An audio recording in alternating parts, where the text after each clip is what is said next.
बिल्कुल विश्वास। ये एक सपने की तरह है और मैं चाहता हूं कि ये सपना कभी खत्म ना हो। सपना ना ही टूटे चंगा वा।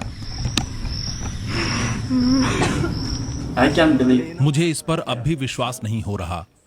ये ख्वाब की तरह है। जी हाँ, एक ख्वाब ही है। ये आंसू उन पलों के गवाह हैं जब जापान में रहने वाला बेटा 19 साल के लंबे अंतराल के बाद पंजाब में अपने पिता से मिला।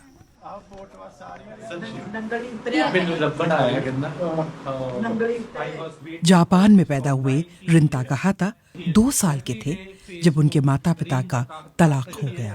सुखपाल सिंह अब पंजाब के अमृतसर में रहते हैं। पहले वो जापान में रहते थे। साल 2002 में उन्होंने एक जापानी महिला से शादी की थी, लेकिन कुछ साल बाद दोनों अलग हो गए। साल 2007 में जापान से भारत आने के बाद सुखपाल का अपने बेटे और पत्नी से कोई संपर्क नहीं था। राखी के त्योहार पर अपने पिता से मिलने वाले रिन को न केवल पिता मिले, बल्कि एक छोटी बहन और नए परिवार से भी उनकी मुलाकात हुई। सुखपाल सिंह के लिए अपने बेटे से ये मुलाकात उस सपने की तरह है जिसे वो कभी खत्म नहीं होने देना चाहते। रिन ताकाहाता उन पलों को याद करते हैं जब उन्होंने अपने पिता को खोजने का फैसला किया था। जब मैं क्लास में माई फैमिली ट्री के बारे में लिखा करता था तो एहसास होता था कि मैं ही अकेला था जो अपने पिता को नहीं जानता था। मैं सिर्फ अपने पिता का नाम जानता था, लेकिन कुछ और नहीं पता था। मैंने फिर अपनी माँ से अपने पिता की तस्वीरें दिखाने के लिए कहा और उनकी कहानियां सुनी। मेरे पिता जहां रहा करते थे, मैंने वो पता गूगल मैप्स पर डाला और वहां की तस्वीरें देखी।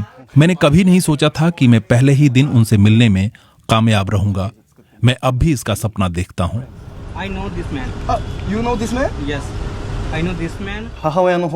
मेरा जापान में कोई भाई नहीं है। काश मेरा कोई भाई होता। पिता के साथ मुझे एक छोटी बहन और परिवार भी मिल गया है। मैं अपने पिता के साथ दरबार साहिब गया था और भगवान का शुक्रिया अदा किया। मैं बहुत खुश हूँ। रिन की माँ से सुखपाल सिंह की मुलाकात की कहानी भी किसी फिल्मी कहानी से कम नहीं है। ਇਹਦੀ मम्मा मैनू थाईलैंड एयरपोर्ट ते मिली सी। मेरी थाईलैंड एयरपोर्ट पर रिन की माँ से मुलाकात हुई थी। वो ताजमहल देखने के लिए भारत जा रही थीं। रास्ते में हमारी सीटें साथ साथ थीं। उनका नाम सचिए तकाहाता है। ਇਹਦੀ मम्मा ਦਾ ना सचिए तकाहाता। मैंने उनसे पूछा कि क्या वो वाघा अटारी बॉर्डर और गोल्डन टेम्पल जाने में दिलचस्पी रखती हैं। उन्होंने मुझ पर भरोसा किया और अमृतसर आ गईं। मैं उन्हें स्वर्ण मंदिर ले गया।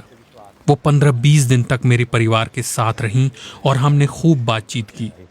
उस तो बाद फिर मेरे ख्याल 15-20 दिन साडी फैमिली दे विच। फिर वो जापान चली गईं और स्पॉन्सरशिप के दस्तावेज भेजे।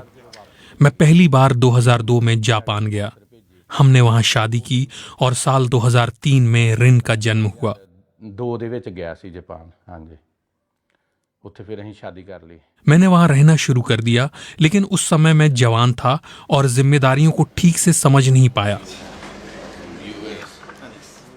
रिश्ते को लेकर कुछ मसले हो गए। मैं भारत वापस आ गया। फिर वो भारत आईं और मुझे जापान ले गईं। ਹੈਗੀ 19 ਸਾਲ ਦਾ ਹੋਣਾ, मैं 19-20 ਸਾਲ ਦਾ। फैमिली ਦੀਆਂ रिस्पॉन्सिबिलिटी नहीं सी पता।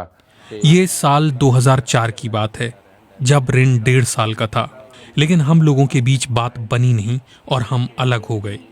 मैं रिन से उसके बाद दोबारा कभी नहीं मिला। ਤੇ ਉਸ ਤੋਂ ਬਾਅਦ ਫਿਰ ਮੈਂ ਇਹਨੂੰ ਕਦੀ ਨਹੀਂ ਦੇਖਿਆ।